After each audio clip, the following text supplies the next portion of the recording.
एक समय की बात है, रामगढ़ नाम का एक गांव हुआ करता था। उसे गांव में बिरजू नाम का एक किसान रहता था। बिरजू अपनी माँ के साथ रहता था।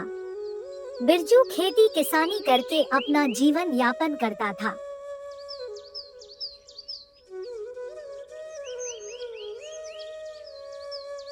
दोपहर का समय हो रहा था। बिरजू काम खत्म करके अपने घर वापस आया। तब बिरजू घर आया तो उसने देखा कि उसकी माँ बेहोश हो गई थी। तब बिरजू हड़बड़ाते हुए बोला, माँ, माँ, क्या हुआ माँ? उठो, उठो माँ, उठो। शायद माँ की तबीयत ज्यादा खराब हो गई है। माँ को अस्पताल ले जाना पड़ेगा, तभी उसकी तबीयत ठीक होगी। कुछ देर बाद बिरजू उसकी माँ को अस्पताल ले जाता है। डॉक्टर बिरजू की माँ को चेक करने लगता है। कुछ देर बाद डॉक्टर बिरजू के पास आता है। अरे बिरजू भाई, तुम्हारी माँ को एक जानलेवा बीमारी है। कम से कम 1 महीने में ऑपरेशन करना पड़ेगा, वरना तुम्हारी माँ की जान खतरे में है। कम से कम 5 लाख रुपए लगेंगे। तुम्हारी मर्जी है ऑपरेशन करवाना है या नहीं। अरे डॉक्टर साहब, आप कैसी बात कर रहे हैं? मेरी माँ का ऑपरेशन आप जल्द से जल्द कर दो, चाहे जितने भी रुपए लगे मैं आपको दूंगा। कल ही मैं आपको 5 लाख रुपए दे दूंगा। आप जल्द से जल्द मेरी माँ का ऑपरेशन करने की तैयारी करो। आप पैसों की चिंता मत करो, मैं आपको 5 लाख रुपए कल ही दे दूंगा। फिर बिरजू गांव के मशहूर सेठ दीनानाथ के पास चला जाता है और उसे कहने लगता है, सेठ जी, कृपया करके आप मेरा जमीन खरीद लो। मुझे पैसों की बहुत ज्यादा जरूरत है। भले ही आप 10 लाख का जमीन 5 लाख में खरीद लो, मैं आपको तुरंत ही कागजात पर दस्तखत करके दे दूंगा। कृपया करके आप मुझे 5 लाख रुपए दे दीजिए। वैसे बिरजू, तुम 10 लाख का जमीन 5 लाख में क्यों बेच रहे हो? तुम्हें पैसों की बहुत ज्यादा जरूरत है क्या? क्या हुआ बिरजू, मुझे बताओ। हाँ सेठ जी, मुझे पैसों की बहुत ज़्यादा ज़रूरत है, क्योंकि मेरी माँ का अचानक से तबीयत बहुत ज़्यादा बिगड़ गया है। उसके अब ऑपरेशन होगा और ऑपरेशन में कम से कम 5 लाख रुपए लगेंगे। इसलिए मैं अपनी ज़मीन को बेच रहा हूँ। मुझे कल ही पैसे डॉक्टर साहब को देना है, इसलिए मैं जल्दबाजी में 10 लाख का ज़मीन 5 लाख में बेच रहा हूँ।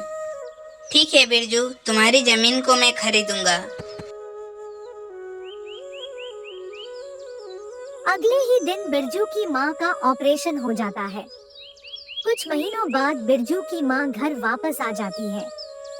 बिरजू और उसकी माँ आपस में बात कर रहे थे। तब बिरजू की माँ ने कहा, अरे बेटा, मेरी तबीयत खराब हो गई थी, तो तूने ऑपरेशन के लिए इतने सारे पैसे कहाँ से लाए? अरे माँ, मैंने हमारा खेत बेच दिया। अरे बेटा, तूने इस बुढ़िया के लिए खेत क्यों बेच दिया? तेरे पास खेत के अलावा और कुछ भी नहीं था। कोई बात नहीं माँ, मैं तुम्हें ऐसे तो नहीं छोड़ सकता था ना।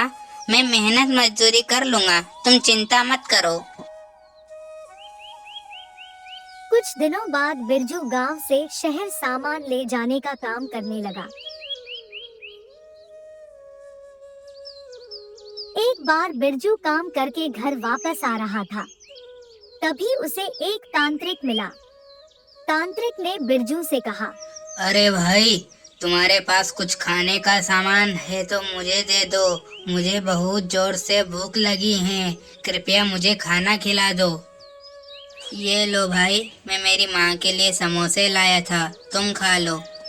तभी उस तांत्रिक की जगह हनुमान जी प्रकट हो जाते हैं और हनुमान जी बिरजू को कहने लगे, बेटा बिरजू, मैं तुम्हारी परीक्षा ले रहा था और तुम इस परीक्षा में पास हो गए हो, और मैं तुम्हें एक वरदान देता हूँ कि तुम्हें कभी भी धन की कमी नहीं होगी।